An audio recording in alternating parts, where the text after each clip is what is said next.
ये तो यूपी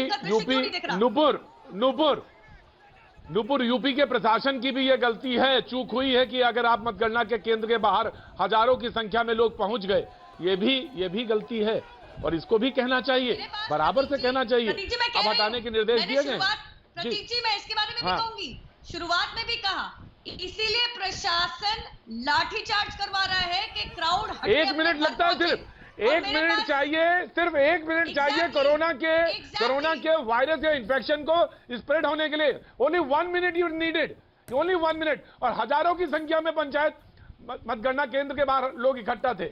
तो जब अगर बात उधर कही जाए कलकत्ता में, तो बात यूपी में भी कही जाए, बराबर से। एग्जैक्टली प्रतीक जी, इसीलिए प्रशासन तो एक्शन ले रहा है लाठीचार्ज का।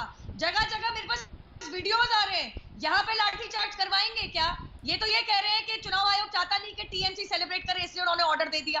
क्या मतलब है इस बात का?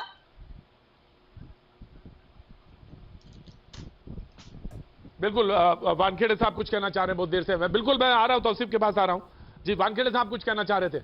वानखेड़े साहब, कोरोना जैसे सीरियस मैटर पे जब राजनीतिज्ञ जैसी बातें ये दोनों स्पोक्स पर्सन कर रहे तो शर्म आ रही।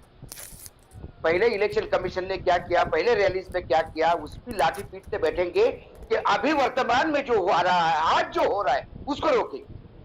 ये तृणमूल कांग्रेस का अटर फेल्यूर है। उनके रैली में आए थे इसलिए हम ये करने दे रहे हैं। उनकी गलती की हमारी गलती जस्टिफाई नहीं हो सकती।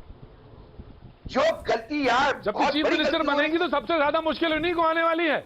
चीफ मिनिस्टर बनते ही सबसे पहला जो मुसीबत आएगी वो यही आएगी। और दूसरी बात, लॉ एंड ऑर्डर यूपी में कितना फेल्योर है, आपको लाठीचार्ज करना पड़ रहा है। वो 1000 लोग आए कैसे? 1000 लोग क्या जमीन से उग गए क्या? कहीं ना कहीं से तो आए होंगे, वो आने कैसे दिए? ये सारी बातें भी करनी होगी जी। अशोक वानखेड़े जी, उत्तर प्रदेश की आप बात कर रहे हैं और अब देखिए रुझानों के बाद ही उत्तर प्रदेश अशोक जी सीधे हैदराबाद का रुख करेंगे। अशोक जी सीधे शुरू हो चुके हैं। जानकारी आ रही है कि अखिलेश यादव ने ममता बनर्जी को बधाई दी है और साथ ही साथ कुछ ऐसे तल्ख बात भी कही है जो बीजेपी के खिलाफ जाती है, जो सीधे तौर पर कह रहे हैं कि ममता बनर्जी के साथ उन्होंने एक तस्वीर शेयर की है और उन्होंने कहा कि किस तरह से जो राजनीति हो रही थी उसकी एक करारी हार है। तो ये अब ऐसा लग रहा है कि जो विपक्ष है वो बीजेपी के खिलाफ इस पूरी जीत को अपने लिए देख रहा है। ये ममता बनर्जी की जीत नहीं देख रहा है, वो रुझानों के आधार पर ही।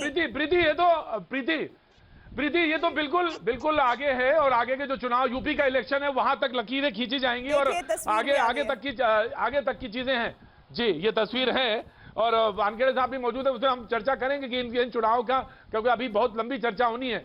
तो ये इन चुनाव के मतलब के कितने मतलब आगे तक निकलेंगे, यूपी इलेक्शन से लेके लोकसभा चुनाव तक, तमाम बातें। लेकिन कोरोना का संकट सबसे बड़ा संकट है जिसको कि पूरे देश को और सेंटर को झेलना है। लेकिन मैं सीधे रुक करूंगा हैदराबाद की ओर रुकना करना चाहूंगा। अबे उपाध्याय हमारे साथ पहुंचे। अबे आपके पास जो जानकारी है वो मुझे शेयर करिए। अबे उपाध्याय, इलेक्शन हब से जी। पश्चिम बंगाल की तस्वीर तो यहाँ से इलेक्शन हब में हमारे पास जो रिजल्ट्स आ रही हैं और जो रुझान आ रहे हैं उसमें पश्चिम बंगाल की स्थिति तो पूरी तरीके से साफ हो चुकी है। अगर यही ट्रेंड बरकरार रहा तो इसमें कोई दो मत नहीं है कि ममता बनर्जी एक बार फिर से सरकार बना रही है। और बीजेपी को जो बीजेपी की तरफ से जो दावा किया जा रहा था 200+ का, वो तो नहीं हुआ, लेकिन एक प्रमुख विपक्षी दल के रूप में उभर कर सामने आ गई है बीजेपी।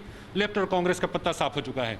रही बात नंदीग्राम की, नंदीग्राम में लगातार लोगों की निगाहें बनी हुई हैं, पहले से भी थी, लेकिन पश्चिम बंगाल में अभी जो आंकड़ा सामने आया है उसके बाद सिर्फ और सिर्फ निगाहें नंदीग्राम पर बनी हुई हैं।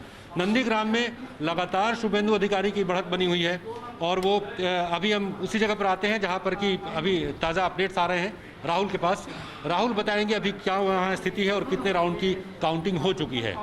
राहुल, कितने राउंड की काउंटिंग हो चुकी है और शुभेंदु अधिकारी कितने वोटों से आगे चल रहे हैं, एक अंदाज़ा बताइए। अभी नंदीग्राम में 5 राउंड की काउंटिंग हो चुकी है और शुभेंदु जी अभी लीड पे चल रहे हैं। ये ठीक है। यदि हाँ, उसकी संख्या है अभी हमारे पास 7287 वोट शुभेंदु जी को मिले हैं जबकि ममता दीदी को 5,790 वोट मिले। इसका मतलब कि पहले राउंड से जो काउंटिंग चल रही थी और शुभेंदु अधिकारी ने जो बढ़त बनाई थी, ट्रेंड अभी वही कंटिन्यू कर रहा है। लेकिन अभी बहुत सारे राउंड होने बाकी हैं और बहुत उम्मीद है कि ये तस्वीर बदलेगी।